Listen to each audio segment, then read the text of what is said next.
commencé il y a quelques mois, quand je me suis posé des questions sur ce qui se passait, c'est que je n'étais pas bien. Je me vivais difficilement, j'étais extrêmement touchée par tout ce qui se passait autour de nous, que ce soit les problèmes des politiques, que ce soit de démocratie, de notre jeunesse, les problèmes dans le monde ont des conséquences sur le climat. De connaître, c'est aussi affronter le problème, c'est mieux le vivre. En parallèle, j'étais en période de recherche d'un nouveau travail artistique, de m'interroger pas seulement sur le monde, mais je m'interrogeais aussi sur mon travail. De cette réflexion, j'ai commencé à me dire, voilà, je vais mettre ça en scène. Bon, j'étais toute seule pour le faire, pour le penser. Donc je me suis dit, tiens, je vais rencontrer des personnes qui, comme moi, sont artistes et intéressées par ce sujet, par ce problème. Il se trouve que j'avais rencontré Jean-Robert il y a plusieurs années, dans le cadre du film de la Bastille. Donc je l'appelle spontanément comme ça, je me dis, mais pourquoi cette personne-là m'intéresse.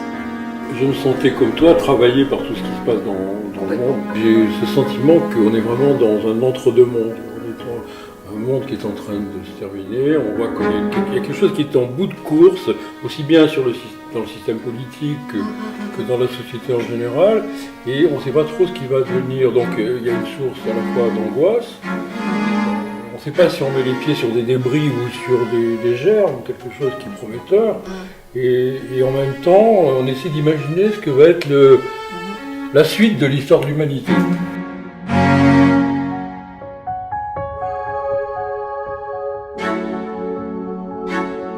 C'est besoin de partager aussi. Ah oui. Moi, je me souviens qu'à la suite de ces événements tragiques, ce besoin de toute cette foule, de se rencontrer, d'être les uns avec les autres et de marcher. Moi, je sais que j'ai eu ce besoin de marcher avec les autres, pour me laver aussi, pour enlever cette horreur en fait.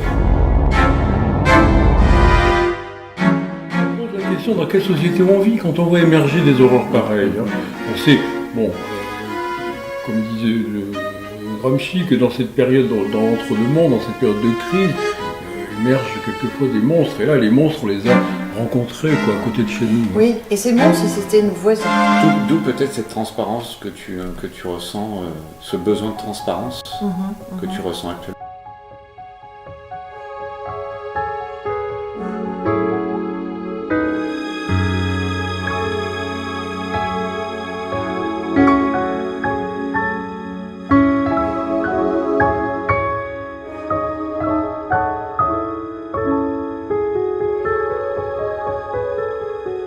J'ai eu envie de travailler, de mettre ça en scène, et alors j'ai effectivement pensé à travailler dans le cadre du Nuit Blanche, puisqu'il proposait le thème qui était de faire œuvre commune. Et donc, on rejoint l'idée de se rassembler pour parler de quelque chose qui nous a profondément tous touchés.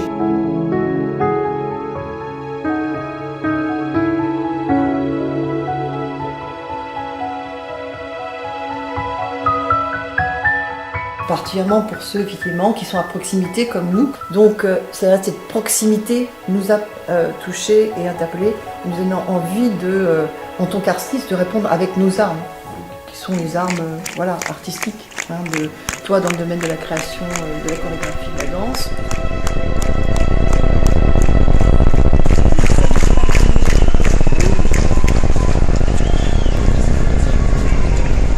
Il marche, ah oui.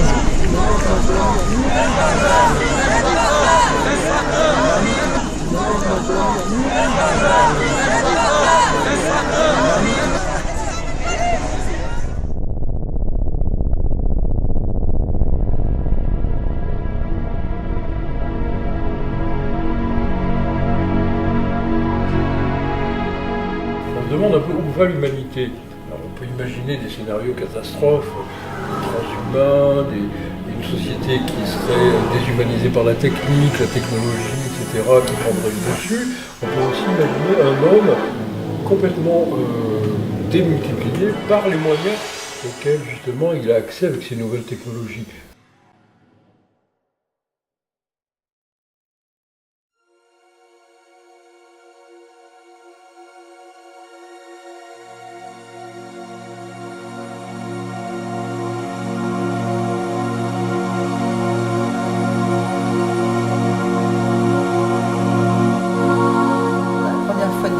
que je n'ai eu l'impression que l'avenir était bouché, que nos politiques, leurs actes entraînaient des conséquences sur quoi? Sur notre climat, sur notre planète, absolument qui pouvaient être absolument fondamentales.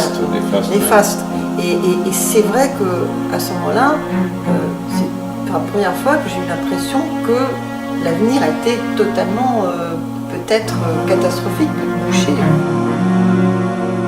Je me sens de plus en plus impliquée et un peu plus, motivée pour essayer de changer les politiques, la façon qu'on a de diriger un pays, la façon qu'ont les démocraties.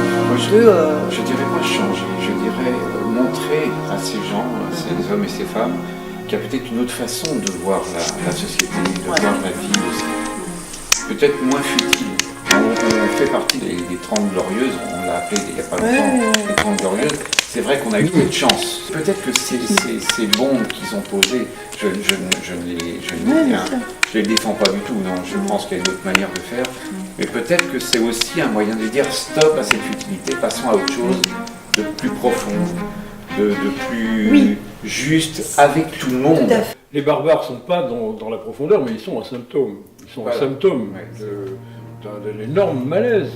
Et du coup, ils se réfugient vers un passé archaïque. Ça me semble des soubresauts, ce retour à des choses traditionnelles. C'est peut-être les derniers soubresauts. C'est les derniers soubresauts pour arriver finalement, et c'est une défense de leur part, c'est de revenir à des choses fondamentales, des valeurs traditionnelles auxquelles ils se raccrochent, une façon aussi de marquer leur identité, et se démarquer du monde occidental. Quelque part, ils sentent, mais sans en être conscients, ils sentent que c'est la fin pour eux et qu'on rentre dans un autre monde. Ça, c'est mon côté optimiste, c'est de dire que ils se débattent, mais non, mais c'est foutu pour eux, donc ils sont désespérés, donc ils sont nihilistes, parce qu'on rentre dans un monde qui reposera plus sur la croyance religieuse, on rentre dans un monde où les perspectives sont peut-être angoissantes parce qu'on n'a pas cette assurance, cette réassurance des croyances traditionnelles. Moi, je pense que ce retour aux religions touche pas seulement l'Orient, mais l'Occident. C'est-à-dire qu'on voit actuellement des gens qui affirment leur identité à travers une culture religieuse, qu'ils identifient mais dont ils n'ont pas de croyance pour cette religion. Parlons des Lumières dans ce cas-là. Le siècle des Lumières, parle de la foi avec les Lumières, c'était la foi dans la raison, la foi dans l'humanité. Et que l'homme pouvait par la raison établir une société qui soit finalement aussi juste, pas seulement rationnelle, mais juste. Qu'est-ce qu'on a eu? On a eu une société extrêmement rationnelle avec le développement des sciences et des techniques, donc la mise en œuvre de la raison instrumentale, celle qui a créé des instruments et des technologies merveilleuses. Par contre, ça n'a pas automatiquement engendré une société juste avec des hommes libres. Comment on a pu mettre en scène que j'avais envie de rassembler des personnes d'autres disciplines que la nôtre, que la mienne. Et à partir de là, donc l'idée est venue, on utilise cette conversation qu'on a entre nous, qui va servir finalement de fond. Comment effectivement, avec des artistes qui ont des créations extrêmement différentes, parce que là quand même la danse, la chorégraphie, c'est des émotions, c'est une façon d'être dans du corps, d'être de son corps dans l'espace, de se projeter, d'être, mais quel lien on pouvait faire avec des artistes plasticiens comme nous. Qu'est-ce qu'elles suggèrent finalement, ces silhouettes? Elles sont en suspension, elles sont aériennes, mais j'ai beaucoup travaillé avec des personnes de l'âge, la tête en bas, qui sont dans la chute, donc ça rejoint cette imminence d'une humanité qui sont en train de se détruire. Moi, c'est ce que j'ai ressenti quand j'ai vu vos deux œuvres, c'est-à-dire que vous avez choisi la danse qui est aussi dans une forme de légèreté. Même si on travaille sur le poids, mais c'est qu'il y a quand même une légèreté. Donc il y a ce point, ce dénominateur commun entre nous. Toi, tu es plutôt dans le domaine de l'aérien, moi je suis plutôt dans le domaine de la masse écrasée au sol, ou voilà. Et vous les danseurs, vous êtes entre les deux.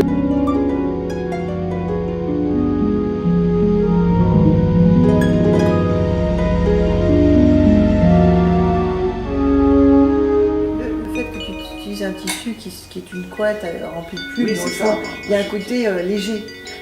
Il y a des choses qui ont leur place au sol, des choses qui ont leur place en l'air, Ouais. etc.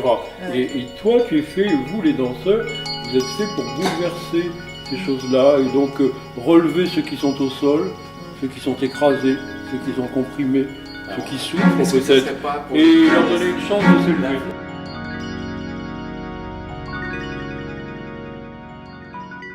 J'avais une idée à un moment donné comme une Ouais. sorte de spirale, comme si je demandais à mes danseuses de tourner, de tourner, Ah de oui, tourner, de alors tourner. tu peux de faire tourner les sculptures. Comme- ouais, Tu peux les faire et en fait, diamanter.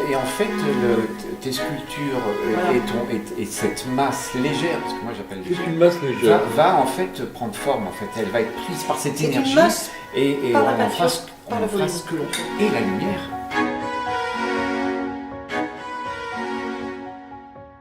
Moi, il me semble que symboliquement, on dit des choses philosophiques du type l'homme comme Prométhée est peut-être un homme promis à un avenir ascendant, et en même temps toujours susceptible d'une chute.